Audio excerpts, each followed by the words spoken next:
आ चुके हैं। इन्होंने अपना जो उद्बोधन दिया, उस उद्बोधन को सुनने के बाद ऐसा लग रहा है कि अपन तो हमेशा बोलते रहते हैं, आज पूरा अवसर इन लोगों को दिया जाए जो गुरु जी के चरणों में अपने आप को हमेशा समर्पित करते हुए आए हैं। बहुत ज़्यादा पुण्यशाली जी हैं ये लोग। क्यों पुण्यशाली हैं? क्योंकि हेमंत जी बता रहे थे अभी कि इनको आचार्य भगवान के पास से बैठ के दर्शन करने का और उनके दिव्य ध्वनि सुनने का सुअवसर प्राप्त हुआ। आचार्य भगवान कोई सामान्य व्यक्तित्व नहीं थे। हम ऐसा क्यों बोले थे? हम तो आज भी बोलते हैं हमारे आचार्य भगवान आज भी हैं। भले ही प्रत्यक्ष रूप से ना हो हमारे पास, लेकिन हमारे दिलों में आज भी आचार्य भगवान परोक्ष रूप से विराजमान हैं। और जब तक हमारे जीवन की सांस चलेगी, आचार्य भगवान हमारे हृदय कमल पर हमेशा आसीन रहेंगे।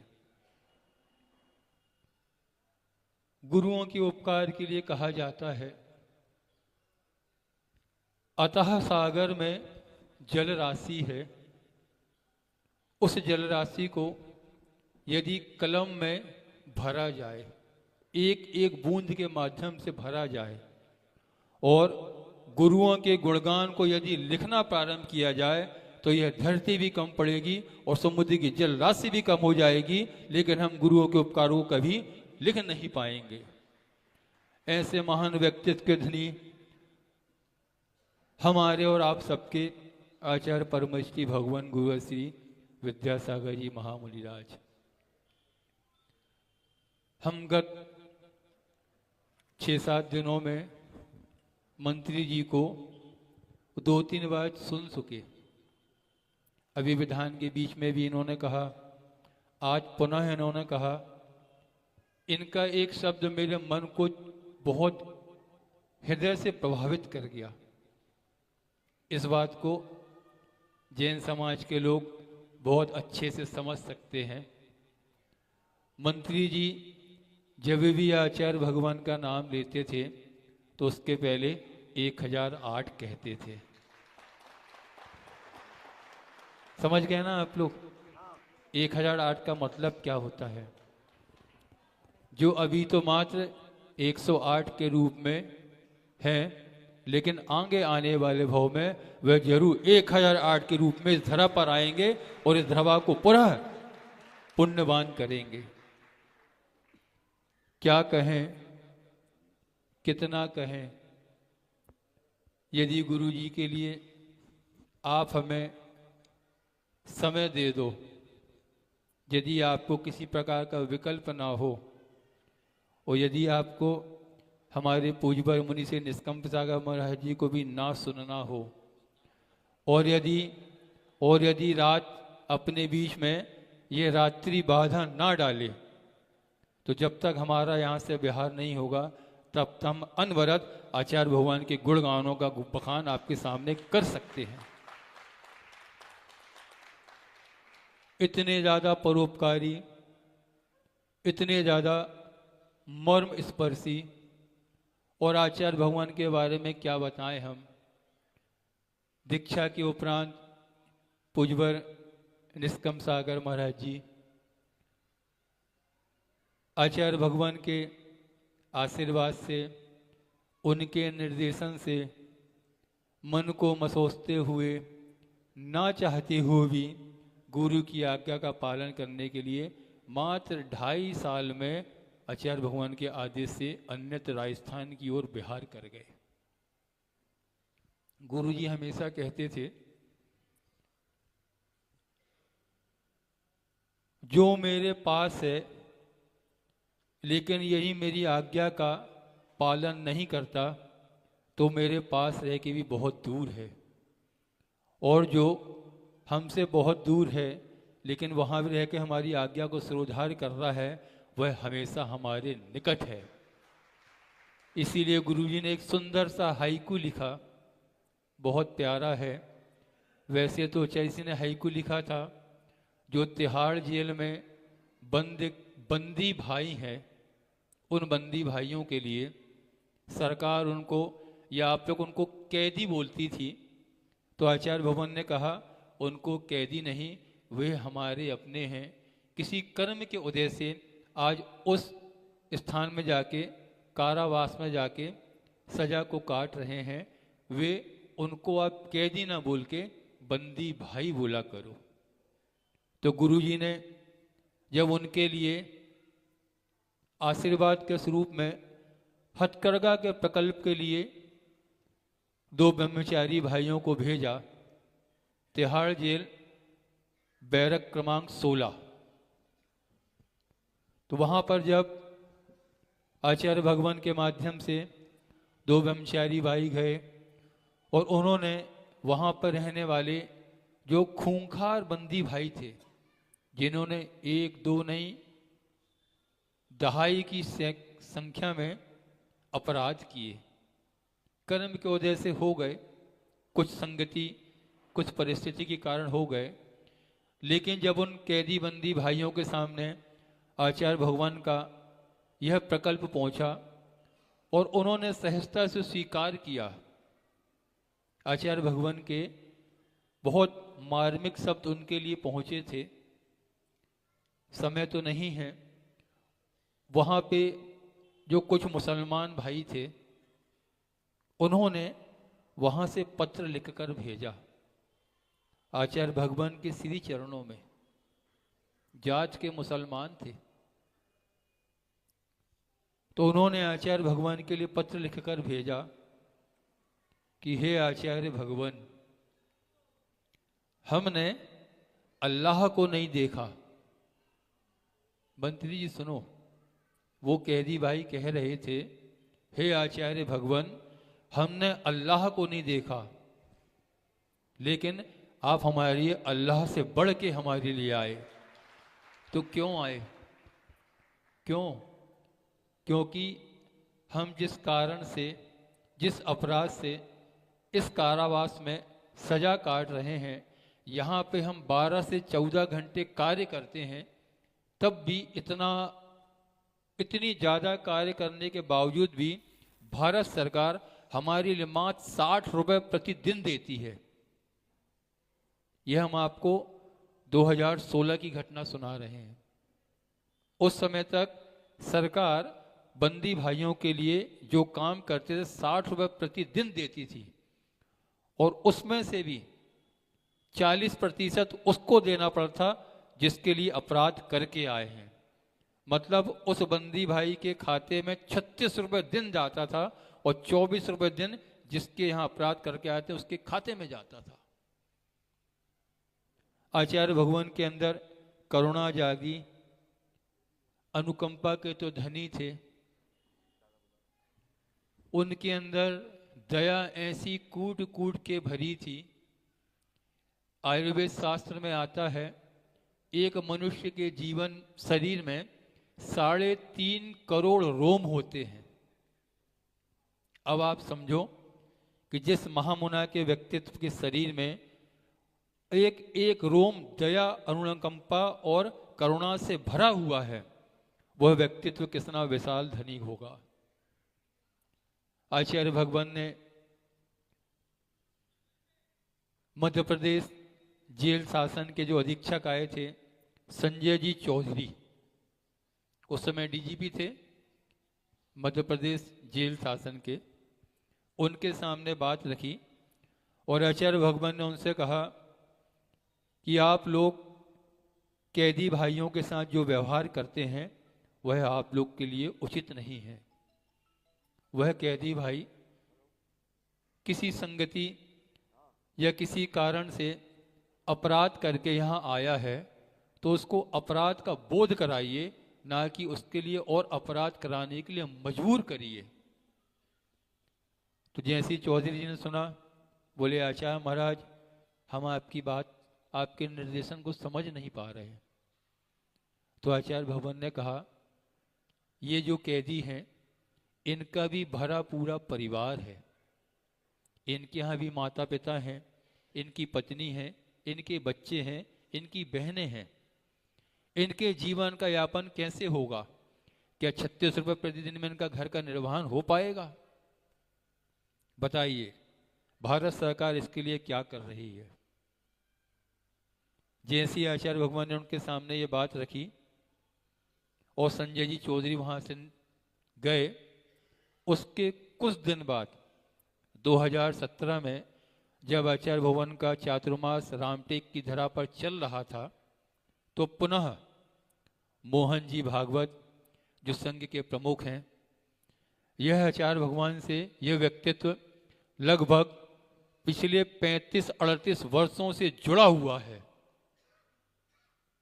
जितने भी वो भारत देश के विकास के लिए कार्य करते थे, उसमें बहुत सा उनके लिए निर्देशन आचार्य भगवान के माध्यम से होता था, जो कि हेमंत जी ने आपको भी अवगत कराया। तो गुरु जी ने अब गुरु जी के लिए जब बोलने रहते हैं, थोड़ा सा अंदर से कंठ अवरुद्ध हो जाता है और हम अपने आप को स्वीकार भी नहीं कर पाते कि आज आचार्य भगवान प्रत्यक्ष रूप से अपने पास नहीं है। काफी पीड़ा होती है और हम इस बात के लिए भी स्वीकार नहीं कर पाते। क्यों? क्योंकि यह शरीर है तो शरीर में स्वस्थता और आरोग्यता, निरोगता और आरोग्यपना, निरोगपना, रोगपना सब कुछ बना रहता है। हम आज भी इस बात को स्वीकार नहीं कर पा रहे कि आचार्य भगवान एक रोग को जीतते हुए इस दुनिया से महाप्रयाण कर गए। इतने महान व्यक्तित्व। महाराज तो आचार्य भगवान के पास से लगभग 2.5-3 साल रहने के बाद उनकी आज्ञा से बिहार कर गए, लेकिन इनकी सद्भावना से, इनकी संवेदना से और आचार्य भगवान की कृपा दृष्टि से लगभग हमको 7 साल आचार्य भगवान के पास पूर्णतः रहने का शुभ अवसर प्राप्त हुआ। हम तो 24 घंटे लगभग आहार और निहार का समय छोड़ दो तो आचार्य भगवान के पास ही बिताते थे। एक कमरे में आचार्य भगवान, बीच में दरवाजा, छोटे से कमरे में हम अपना स्थान बना लेते थे। क्यों? क्योंकि हमने जीवन काल में लक्ष्य बनाया, क्षयोपशम है नहीं, बुद्धि है नहीं, याद कुछ होता नहीं, आता जाता कुछ है नहीं। अपन को जीवन में एक ही कार्य करना है, हमें तो मात्र अपने गुरु की बैयावृत्ति करनी है। और बैयावृत्ति को लक्ष्य बनाते हम अपने इस जीवन के समय को निकाल रहे थे। लेकिन गुरु की दूरदर्शिता के सामने किसी की नहीं चलती।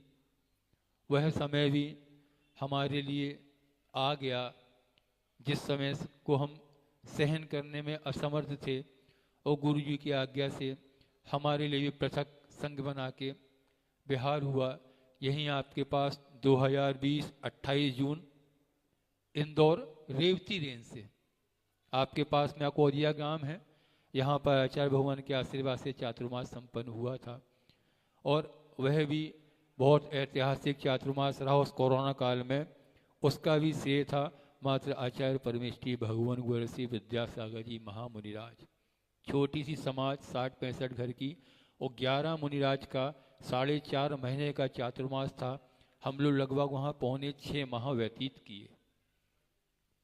बहुत सारी चीज़ें रहीं। वैसे कहाँ से कहाँ पहुँच जाता है गुरु जी के उपकारों को लेके। बोलने को कुछ आते हैं, मानस तन से कुछ और निकल जाता है। हमको भी वह क्षण स्वीकार नहीं थे। क्यों? क्योंकि हमको भी पता नहीं था कि गुरुजी कौन सा महान कार्य करने जा रहे हैं। आचार्य भगवान ने संलेखना समाधि स्वीकार कर ली है, धारण कर ली है, इस बात की हम लोग को जानकारी नहीं। दिसंबर में सागर के पास बंडा है, बंडा गांव में प्रवास था। पहुंचे हम लोग को 5-7 दिन ही हुए थे। अचानक से एक समाचार आया कि आचार्य भगवान का स्वास्थ्य कुछ गिरावट की ओर है। 2-4 दिन निकले, जो हमारे वहाँ पे अग्रज मुनिराज थे, मुनि अभय सागर जी, मुनि संभव सागर जी, वो लोग अपने हिसाब से समाचार से समाचार का प्रति समाचार करते रहे। 4-5 दिन बाद जब वहाँ से पुनः समाचार आया और आचार्य भीमन भगवान के स्वास्थ्य की और ज़्यादा गिरावट की जानकारी आई, तब दोनों मुनिराजों ने पूरे संघ को बुलाया। हम लोग लगभग दोनों मुनिराज को मिला के 18 मुनिराज वहाँ पर विराजमान थे। 18 मुनिराज के सामने बात रखी गई कि आचार्य भगवान का स्वास्थ्य दिन ब दिन गिरता जा रहा है और जो उनको रोग हुआ है उस रोग का समन तो अब आचार्य भगवान के हाथ में ही है। तो क्यों है? क्योंकि जो बड़े बड़े वैद्य आ रहे हैं, बड़े बड़े डॉक्टर आ रहे हैं, उस 1.5 माह में भारत देश के बड़े से बड़े अस्पताल से बड़े चिकित्सकों, डॉक्टरों ने, वैद्यों ने आके आचार्य भगवान का निरीक्षण किया और सब ने उनके उपचार के लिए मात्र 2 चीजें बताई, 2 वस्तुएं बताई। इतना क्रम होने के बाद भी हम जैसे अल्पज्ञ मंद बुद्धि वाले साधु इस बात से अनअवगत रहे कि आचार्य भगवान को कौन सा असाध्य रोग हो गया है। हमको जानकारी नहीं थी। कुछ दिन में पुनः पूरे संघ की बैठक हुई और निर्णय हुआ कि अपन को यहाँ से छोटे छोटे संघ बनाकर और जहाँ पर आचार्य भगवान विराजमान है, डोंगरगढ़ चंद्रगिरी, उस ओर विहार करना है, बिगर हल्ला किए, बिगर किसी से संपर्क किए, बिगर कम से कम श्रावकों का साथ लेकर उस ओर चलना है। जब चलने की बारी आई तो सर्वप्रथम नाम हमारा ही आया था उसमें 18 महाराज में। तो हमने वहाँ से अपना नाम वापस लिया। हमने, महाराज जी हम थोड़े से प्रमादी हैं, थोड़े से हमारी कसाई भी उग्र हो जाती है, अभी वह समय नहीं है कि वहाँ पे कसाईयों की उग्रता की जाए। अभी तो वहाँ पर समय है आचार्य भगवान की कैसे उत्कृष्ट भावों से सेवा की जाए, इसलिए आप वहाँ पर सेवा करने वाले साधुओं को लेकर जाएं। हमने अपना नाम वापस लिया और वहाँ से 5 मुनिराज विहार करके गए। उनके 1 दिन बाद हम 5 मुनिराजों ने पुनः विहार किया और उसके 2 दिन बाद बाकी बचे हुए साधु ने विहार किया। विहार करते करते करते हम लोग छपारा, जबलपुर, नागपुर के बीच में छोटा सा गांव है छपारा। छपारा गांव में रात्रि विश्राम ना करते हुए उससे 6 किलोमीटर आगे जाके हम लोग का रात्रि विश्राम हुआ एक पंचायत भवन में। और उस दिन जबलपुर के 5-6 श्रावक हम लोग के दर्शन करने हेतु आए। शाम को लगभग 7:30 बजे, पता नहीं क्यों हमारे अंतरंग से हमको अच्छा सा महसूस नहीं हो रहा था, कुछ घटना घटने वाली है, ऐसा अंदर से महसूस हो रहा था। तो हमने उन श्रावकों से कहा, आप लोग का आगे का प्लान क्या है? तो बोले, महाराज जी आप लोग के दर्शन करके हम वापस जबलपुर की ओर जा रहे हैं। हमने, यदि आप लोग हमारी बात मानो तो हम छोटी सी आप लोग के सामने एक विनती कर रहे हैं। तो पूरे 6 के 6 हमारे चरणों में, महाराज जी ने, नहीं आप विनती नहीं, आप तो आदेश करिए। हमने, नहीं भाई हमारी विनती है। तो बोले, बोलिए महाराज जी। हमने, आप लोग जबलपुर ना जाके आप लोग तो डोंगरगढ़ चंद्रगिरी जाइए और वहाँ जाके देखिए आचार्य भगवान की शारीरिक स्थिति क्या है। हम बहुत अनभिज्ञ हैं और हमारे अंदर तो बहुत पीड़ा हो रही है। हम भी आचार्य भगवान की सेवा करने जाते हैं और हमारे भी बहुत उत्कृष्ट भाव हैं कि हम गुरु जी की सेवा करें। हमको भी तो आखिर ज्ञात हो हमारे गुरु जी की स्थिति क्या है।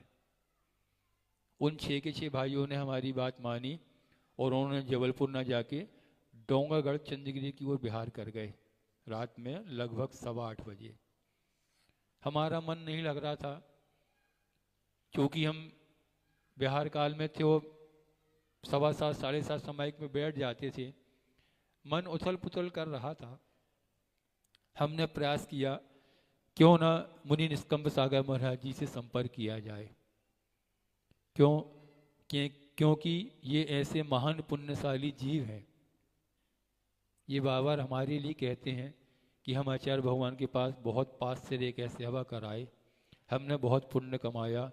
भाई, हमसे ज़्यादा पुण्य तो आपने कमाया कि आपको अंत समय में गुरु जी के पास उनके रह के उनकी सेवावत्ती भैयावत्ती करने का सुअवसर प्राप्त हुआ। आपसे ज़्यादा पुण्यशाली जीव कौन होगा। हमने इनसे संपर्क करने का प्रयास किया, महाराज जी से संपर्क भी हुआ। हमने इनसे कहा, महाराज जी आप बताइए वास्तविक स्थिति वहाँ की क्या है। तो महाराज जी बोले, मैं कुछ नहीं बोलूँगा, बस कहीं रुको नहीं, आप लोग चले आओ। फिर हमने कहा, महाराज बताओ तो आप ऐसा क्यों बोल रहे हो, आज मेरी आत्मा कुछ मेरा साथ नहीं दे रही। तो बोले, बस मैं जितना बोलना उतना करो, चले आओ। फिर मेरे मन में अंदर से जागा, यदि तुम मुझे सही नहीं बताओगे तो मैं गाड़ी में बैठ के आ जाऊंगा, लेकिन आऊँगा मैं आज ही। कोई भी दिगंबर मुनिराज कभी वाहन में विहार नहीं करते, वो तो अनवरत पद यात्री होते हैं। लेकिन मेरे अंदर से वो भाव आए कि आज कुछ भी हो, मैं अपने गुरु के पास जाके प्रायश्चित ले लूँगा, क्षमा मांग लूँगा, लेकिन मुझे आज उत्कंठा हो रही है, मुझे अपने गुरु के पास आना है, उनके दर्शन करना है। इन्होंने मुझे वहाँ पे डांटा, ऐसा नहीं करते, बस आप लोग जल्दी चले आओ। और उन्होंने वहाँ से समाचार बंद कर दिए। मन में बहुत उहापोह चलती रही।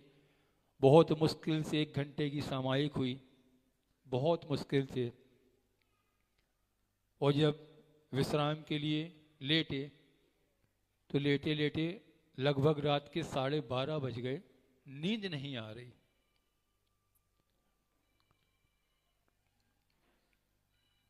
पता नहीं कौन सी अनहोनी घटना घटने वाली है, और एकदम से लगभग 12:30 के आसपास नींद लगी। और 2:45 बजे हम 3 महाराज विश्राम कर रहे थे, उस दरवाजे को खटखटाने की आवाज़ आई। दरवाज़ा खोला, वहाँ से सूचना आई, महाराज जी आचार्य भगवान की समाधि हो गई।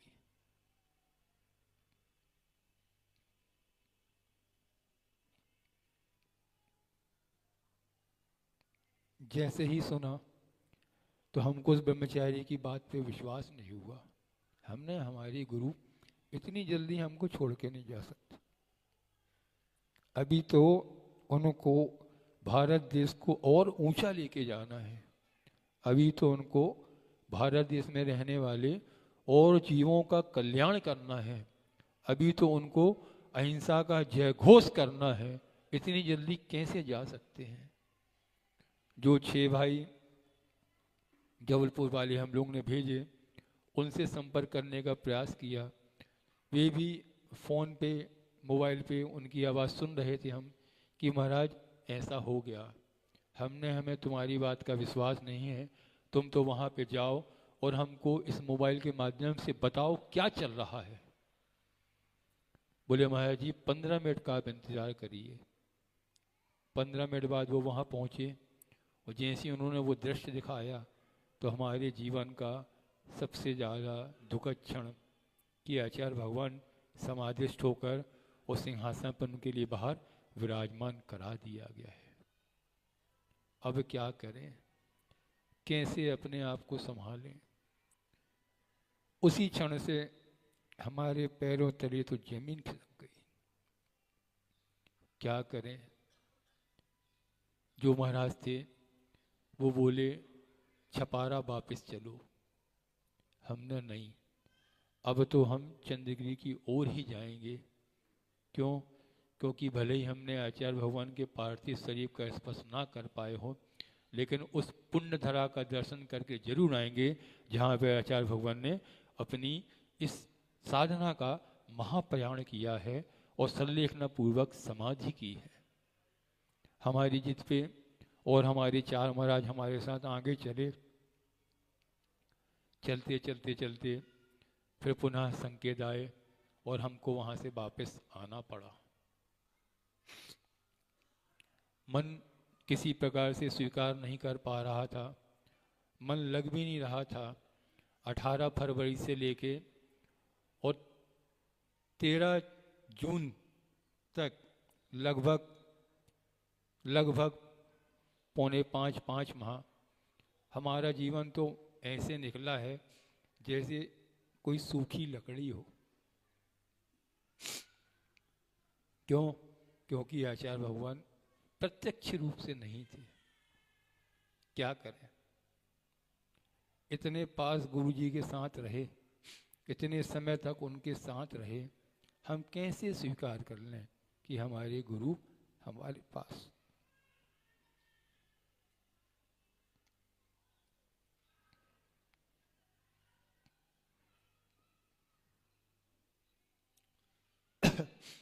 हमने तो अपने आप को अनाथ समझ लिया था, लेकिन आचार्य भगवान का आशीर्वाद हमको कैसे अनाथ होने देता। उन्होंने हमको सनाथ करने के लिए पूज्य पर ज्येष्ठ शेष प्रथम न्यायपालक समण श्री समय सागर जी को योग्य समझा और उनके लिए आचार्य पद के लिए कह कर गए न्यायपालक समण श्री योग सागर महाराज जी के माध्यम से। और जब पूज्य न्यायपालक समण श्री समय सागर महाराज जी का हमारे लिए संकेत आया, हमने उनसे कहा, महाराज जी हम अपने आप को रोक नहीं पा रहे हैं।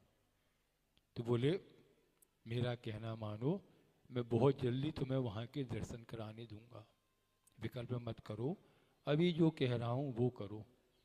तो हमने पूज्यवर न्यायपालक समण श्री समय सागर महाराज जी की आज्ञा को स्वीकार करके और सिवनी के आगे से पुनः कुंडलपुर की ओर विहार कर दिया, वापस लौट आए। और जब आचार्य भविष्य में होने वाले आचार्य श्री समय सागर महाराज जी की आगवानी करने हम पूज्यवर निष्कम सागर महाराज जी के साथ पटेना नगरी पहुँचे, तो महाराज जी ने वहाँ हमारे ऊपर बहुत वात्सल्यमयी दृष्टि दी। कैसी दृष्टि? वैसी दृष्टि जैसी दृष्टि पूज्यवर आचार्य भगवान गुरु श्री विद्यासागर जी महामुराज हम लोगों पर करते रहते थे। उसी दयामयी और करुणामयी वात्सल्यमयी ममतामयी दृष्टि से उन्होंने हमको निहारा और हमसे पूछा, क्यों, कैसे हो? जैसे उन्होंने पूछा तो हमें पुनः गुरु जी की याद आई और हमने कहा, अभी हमारे गुरु जी हमसे दूर नहीं गए हैं, बस उन्होंने शरीर बदला है, आत्मा तो वही एक है जो आज समय सागर महाराज जी के रूप में हमारे सामने बैठी है। फिर उसके बाद से समय समय पर पूज्यवर समय सागर महाराज जी ने निष्कम सागर महाराज जी के माध्यम से और भी महाराजों के माध्यम से हमको बार बार बहुत संभाला है। जितना उपकार आचार्य भगवान गुरुवर श्री विद्यासागर महाराज जी का हमारे ऊपर है, यदि हम सिद्ध बन जाएं तो भी उनके उपकारों को कभी चुका नहीं पाएंगे। उतना ही उपकार पूज्यवर आचार्य श्री समय सागर महाराज जी का है कि हम सिद्ध बन जाएं, उनके उपकारों को नहीं चुका पाएंगे। और उतना ही उपकार मुनिवर श्री निष्कंप सागर जी महाराज जी का है, हम इनके उपकारों को भी सिद्ध बनने के बाद भी नहीं चुका पाएंगे। ये हमारे लिए तीनों के तीनों बहुत बहुत बहुत महान उपकारी हैं। भगवान से प्रार्थना करते हैं, भगवान वो क्षण जरूर आए जब हम आचार्य भगवान श्री आचार्य परमेष्ठी भगवान श्री मंत्री ने कहा 1008, हम पुनः कहते हैं 1008 आचार्य भगवान श्री विद्यासागर महाराज जी का समोशरण लगे और उनके समोशरण में विराजमान होके हम सब उनको प्रत्यक्ष रूप से देख सकें, उनकी ध्वनि का श्रवण कर सकें और उनके रहते रहते, क्यों? क्योंकि उनका मोक्ष जाना तो निश्चित है। अभी तो लोकांतिक देव की पर्याय को प्राप्त कर गए, आगे आने वाले मात्र एक भाव में अभी देव पर्याय को प्राप्त किया है, वहां से पुनः लौटकर यहाँ आएंगे, किसी राजा या सेठ साहूकार के यहाँ जन्म लेंगे, अच्छे से भोगों का भोग भोगेंगे और तीर्थंकर प्रकृति के बंध के साथ वह अपनी आत्मा का कल्याण करने के लिए दीक्षा को धारण करेंगे, उनको केवल ज्ञान की प्राप्ति होगी, उनके लिए समोसरण लगेगा। उस समोसरण में हम सब बैठेंगे और आचार्य भगवान से पहले उनका उपकार चुकाने के लिए हम सब मोक्ष को प्राप्त करेंगे। इन्हीं भावनाओं के साथ बोलिए आचार्य परमेश्वर की भगवान गुरुवर श्री विद्यासागर जी महामुनि राज की जय। आचार्य भगवान